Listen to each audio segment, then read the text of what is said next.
Aloha saudara-saudara, kita bahas lirik lagu lagi yuk. Tapi sebelumnya disclaimer dulu ya. Penginterpretasian lirik lagu ini berdasarkan sudut pandang saya sendiri ya saudara. Dan tentunya saya kulik lebih dalam lagi sebelum saya suguhkan kesampaian semua. Jadi mungkin nggak kalau kita beda pendapat tentang lirik lagu ini. Ya mungkin saja. Kalau menurut saya yang namanya karya seni, makin bagus karyanya pastilah makin dalam juga maknanya. Sehingga wajar-wajar saja bila terjadi perbedaan pendapat dalam mengartikannya. Dan justru disitulah letak nilai jualnya. Orang-orang menjadi penasaran lalu tertarik. Saya kutip dari salah satu personil dan penulis lirik band Eagles yang berkata, "Vaguery is the primary tool of songwriters," yang artinya ketidakjelasan adalah alat utama penulis lagu. Kutipan ini berasal dari Glenn Frey, salah satu penulis lirik Hotel California. Ya, lirik lagu inilah yang akan kita bahas di sini saudara. Ini adalah video kedua saya yang membahas tentang lirik lagu. Lirik lagu yang pertama yang saya bahas adalah lirik Californication, lagunya Red Hot Chili Peppers. Itu merupakan video pertama saya di YouTube ini yang mendapatkan banyak kritikan karena kualitas soundnya dan karena kurang dalamnya pembahasan. By the way, meskipun begitu, tapi tetap menarik kok, apalagi bagi kalian yang menyukai teori konspirasi atau teori cocok logi. Nanti akan saya sertakan linknya, kalau nggak di pojok kiri atas, ya di kolom deskripsi ini saudara. Oke, tanpa berlama-lama lagi, langsung kita bahas Hotel California. Tentunya dalam Story Behind Something. Story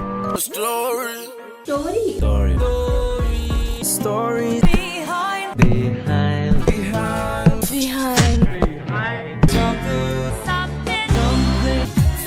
Bagi yang belum tahu, Hotel California dirilis pada tahun 1977 sebagai single oleh band legendaris Eagles. Di beberapa sesi wawancara yang mereka lakukan dengan salah satunya dengan Cameron Crowe. Cameron Crowe ini adalah jurnalis yang bekerja di masalah Rolling Stones. Glenn Frey dan sang drummer Eagles, Don Henley, ingin membuat lagu yang liriknya seperti film. Dalam hal ini, mereka terinspirasi dari serial horor science fiction Amerika yang berjudul The Twilight Zone. Selain itu, mereka ingin membuat lagu yang vibes-nya seperti novel yang berjudul The Magus. The Magus, novel ini ditulis pada tahun 1965. Dalam novel ini ada tokoh yang bernama Nicholas. Nicholas itu adalah seorang guru dari Inggris yang merantau ke salah satu pulau di Yunani. Di mana di sini dia mendapatkan pengalaman metafisik yang semakin lama semakin gelap dan serius. Sampai-sampai Nicholas ini tidak bisa membedakan mana yang ilusi dan mana yang nyata. Oke, dari sini berarti kita bisa menarik beberapa poin penting ya saudara, bahwa Hotel California itu merupakan lagu yang mempunyai lirik yang sinematik. Dan satu lagi yang tidak kalah pentingnya, lagu tersebut tidak menunjuk pada fisik suatu bangunan, hotel misalkan, namun lagu itu menginterpretasikan kehidupan gemerlap di LA atau Los Angeles, California. Setidaknya seperti itulah yang dikatakan drummernya. "We were all middle class kids from the Midwest. Hotel California was our interpretation of high life in LA." Oke, sekarang kita meluncur ke liriknya ya saudara. "On the dark desert highway, cool wine in my hair, warm smell of colitis rising up through the air.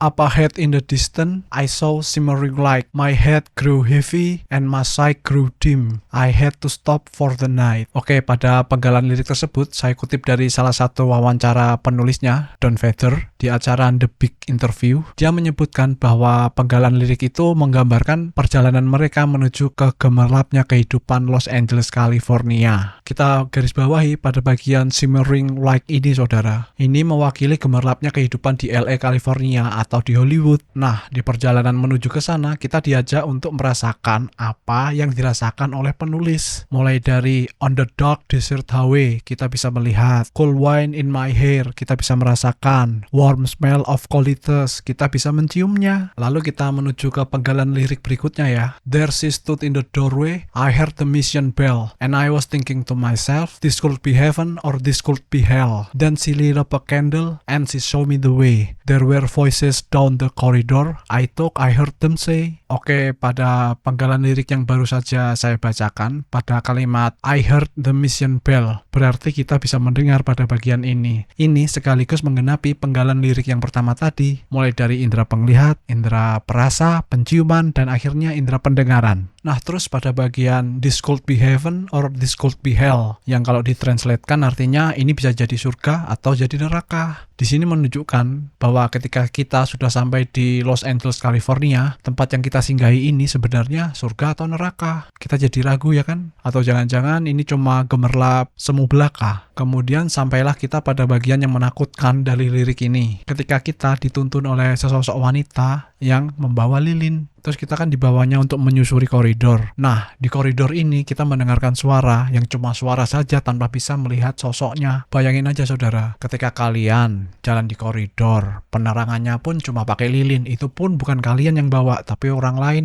sosok wanita yang tidak kita kenal. Lalu ketika kita menyusuri koridor tersebut, kita mendengar suara di balik tembok. Merinding ya kan? Lalu masuklah kita pada bagian refnya saudara. Welcome to the Hotel California. Such a lovely place, such a lovely face. Plenty of room at the Hotel California. Any time of year, you can find it here. Pada bagian ini menunjukkan bahwa kita officially sudah berada di dalam circle mereka. Tempat yang penuh dengan gemerlap tadi. Selalu ada tempat di sini yang bisa kita kunjungi kapan saja. Oke, langsung cus ke penggalan lirik berikutnya ya. Her mind is Tiffany twisted. She got Mercedes-Benz. She got a lot of pretty boys that she calls friends. How they dance in the courtyard. Sweet summer sweet. Some dance to remember. Some dance to forget. Pada penggalan lirik tersebut, jelas saja ini menyorot pada sosok wanita yang menyambut kita tadi, yang menuntun kita untuk menyusuri koridor yang hanya menggunakan lilin tadi. Her mind is Tiffany twisted. Pada bagian ini saudara, saya kan penasaran, apa itu Tiffany twisted? Belumlah lengkap saya ketik di Google baru sampai pada kata Tiff, tapi kemudian muncullah Tiffany and Company. Langsung saja saya buka. Ternyata itu adalah situs dari perusahaan yang membuat perhiasan mewah. Berarti dalam pikiran wanita itu, dia mengidam-idamkan kemewahan. Ditambah lagi, she got Mercedes-Benz ya kan? Pada bagian she got a lot of pretty boys that she calls friend. Ini berarti dia mempunyai banyak teman cowok yang cakep-cakep dan mereka suka menari habis-habisan pada musim panas tiba. Ada yang menari untuk mengingat dan ada juga yang menari untuk melupakan. Jadi kesimpulannya pada penggalan lirik itu saudara, wanita yang menuntun kita tadi itu merupakan perwakilan dari masyarakat dengan gaya hidup yang hedon yang tinggal di gemerlapnya Los Angeles, California. Lalu kita menuju ke penggalan lirik berikutnya saudara. So I call up the captain, please bring me my wine. He said, we haven't had that spirit here since 1969. And still, those voices are calling me from far away. Wake you up in the middle of the night just to hear them say, tung dung dung dung dung. Kalau kalian dengerin lagunya, fill in drumnya pada saat ini enak banget loh saudara. Tapi balik lagi ke pembahasannya ya. Pada penggalan ini, please bring me my wine. Wine yang berarti anggur. Di sini merepresentasikan kehangatan, relaksasi, dan kebahagiaan ketika kita meminumnya. Kemudian sang kapten kan menjawab, we haven't had that spirit here since 1969. Well, banyak peristiwa besar yang terjadi pada tahun ini saudara. Mulai dari pendaratan manusia di bulan, terus Richard Nixon, Presiden Amerika pada saat itu, menarik pasukannya dari Perang Vietnam karena banyak yang menentang Perang Vietnam, sampai dengan tragedi yang dilakukan oleh Charles Manson dan sektenya. Saya mencoba mencari benang merahnya dengan Eagles, yaitu benang merah dengan musik tentu saja. Dan yang saya temukan adalah pada tahun ini ada pagelaran musik terbesar di dunia, yaitu Woodstock. Majalah Time menjuluki konser tersebut dengan peristiwa damai terbesar sepanjang sejarah. Di sini banyak bintang-bintang besar yang hadir pada saat itu saudara. Sebut saja Jimi Hendrix, Janis Joplin, The Who. Nah, disinilah spirit yang dimaksud dalam lirik tersebut. Ini adalah semangat atau passion yang sudah tidak bisa kita temukan lagi sejak 1969.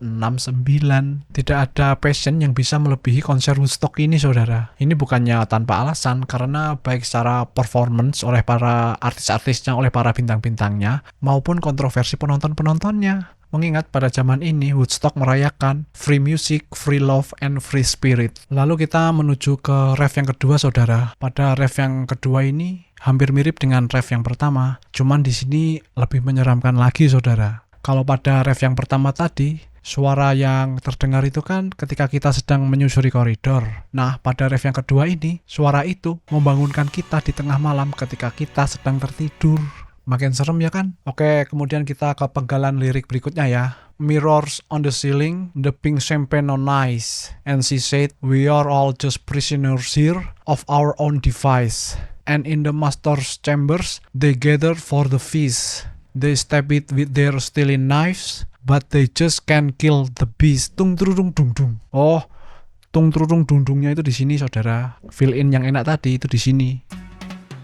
Oke, langsung kita bahas lagi ya. Pada bagian mirrors on the ceiling, terus pink champagne on ice, itu jelas saja menggambarkan kemewahan. Atap rumah siapa coba yang ditempelin sama kaca atau sama cermin? We are just prisoners here of our own device. Menurut saya pada bagian ini kita merupakan tawanan dari ambisi kita sendiri. Jadi tidak ada kebebasan yang benar-benar mutlak. Terus pada bagian master chambers, ini menggambarkan ruangan spesial yang private, di mana kita berkumpul untuk mengadakan pesta. Disinilah terdapat dalam tanda kutip monster tersebut atau bos terakhirnya yang merepresentasikan ketamakan, hawa nafsu, kerakusan, ambisi, kesombongan. Lalu kita menikamnya dengan pisau, namun sayangnya kita tidak bisa membunuh monster tersebut. Lalu kita masuk pada penggalan lirik terakhir pada lagu ini. Last thing I remember, I was running for the door. I had to find the passage back to the place I was before. Yang berarti setelah kita sadar kita tidak bisa mengalahkan monster tersebut, maka kita berusaha untuk melarikan diri. Relax, said the Nightman. We are programmed to receive. You can check out anytime you like, but you can never leave. Ini berarti pada saat melarikan diri, kita bertemu dengan penjaga malam yang berkata, relax, santai. Kita sudah diprogram untuk menerima. Kita bisa saja keluar kapan saja kita mau, tapi kita tidak pernah benar-benar bisa meninggalkannya. Ini menggambarkan sekali kita terjerumus dalam gemerlapnya dunia yang penuh dengan hiruk pikuk itu, akan sangatlah sulit bagi kita untuk benar-benar meninggalkannya. Sekalipun bisa kita meninggalkannya, nanti pasti bakalan check-in lagi, staycation lagi. Oke, jadi gitu ya saudara pembahasan tentang lirik Hotel California ini. Kalau menurut kalian ini berbeda dengan versi milik kalian, silakan berkomentar saudara.